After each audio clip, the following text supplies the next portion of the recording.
وفي الآخرة حسنة وقنا عذاب النار ربنا لا تزغ قلوبنا بعد إذ هديتنا وهب لنا من لدنك رحمة إنك أنت الوهاب ربنا هب لنا من أزواجنا وذرياتنا قرة أعين واجعلنا للمتقين إماما۔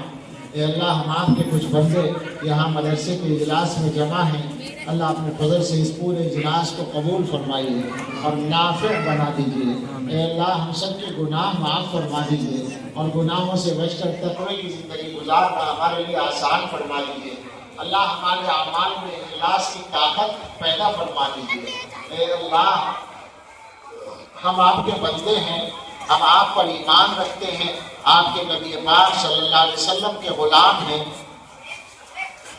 آپ کے دین کو مانتے ہیں اور اللہ اسی ایمان پر جینا اور اسی پر مرنا چاہتے ہیں۔ اللہ اپنے فضل سے ہم سب کو، ہمارے گھر والوں کو، بیوی بچوں کو، رشتہ داروں کو اور ساری امت کے لوگوں کو استقامت عطا فرما دیجیے۔ اے اللہ ہم نے سچی بات ہے اپنی حیثیت سے بڑی چیز مانگی ہے، اس لیے کہ ہم اس کے لیے کچھ کر نہیں رہے۔ اللہ بس آپ کا کرم ہے، جس کرم سے آپ نے ایمان دیا ہے اللہ اسی کرم سے استقامت بھی دے دیجیے۔ اللہ ہمیں معلوم ہے حالات مشکل ہیں اور بہت سے لوگوں کے لیے آزمائشیں آ رہی ہیں۔ اے اللہ جو لوگ ان آزمائشوں کے سامنے اپنے ایمان کو بچانے میں کامیاب ہے اللہ وہ آپ کے مقبول بندے ہیں۔ اللہ ان کے ساتھ آپ کی مدد ہے۔ اللہ ہم آپ سے یہ بات کہیں گے کہ ہم بڑے کمزور لوگ ہیں، ہمیں آزمائشوں سے بچائے رکھیے گا، اور اگر کبھی کسی کے سامنے آزمائش آئے تو اللہ اسے رسوا مت کرو، اللہ اسے ایمان پر قائم رکھیے گا۔ اے اللہ حالات و آثار یہ بتا رہے ہیں کہ ایمان کے معاملے میں امتحان ہونے والے ہیں، اللہ امتحان کے لائق نہیں ہے۔ اللہ ایک آدمی کو بھی ایمان خطرے میں پڑے تو سب کے لیے شرم کی بات ہے۔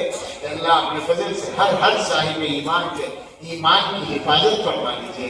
اللہ جان و مال کی حفاظت فرمائیے، عزت و آبرو کی حفاظت فرمائیے، گھر بار اولاد و کاروبار کی حفاظت فرمائیے۔ اللہ اس ملک میں ہر صاحب ایمان کو امن و استحکام عطا فرمائیے۔ جو قانونی کارروائیاں چل رہی ہیں ان کو اصحاب ایمان کے لیے مزید استحکام و استقامت کا ذریعہ بنا دیجیے۔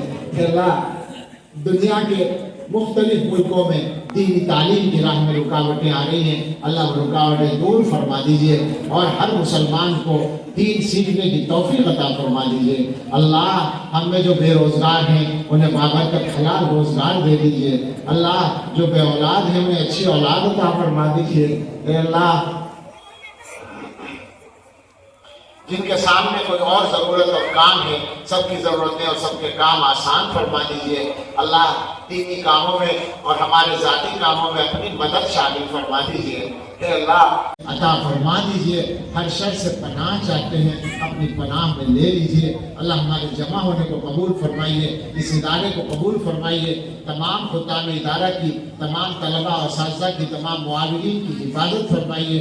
اے اللہ ہم سب کے لیے اور پوری امت کے لیے آنے والے وقت کو گزرے وقت سے بہتر بنا دیجیے، اور سب سے بہتر ہم سب کے آخری وقت کو بنا دیجیے، اور اپنے فضل و کرم سے ہماری دعائیں قبول فرما لیجیے۔ ربنا تقبل منا انک انت السمیع العلیم وتب علینا انک انت التواب الرحیم، وصلی اللہ علی سیدنا محمد وآلہ واصحابہ اجمعین۔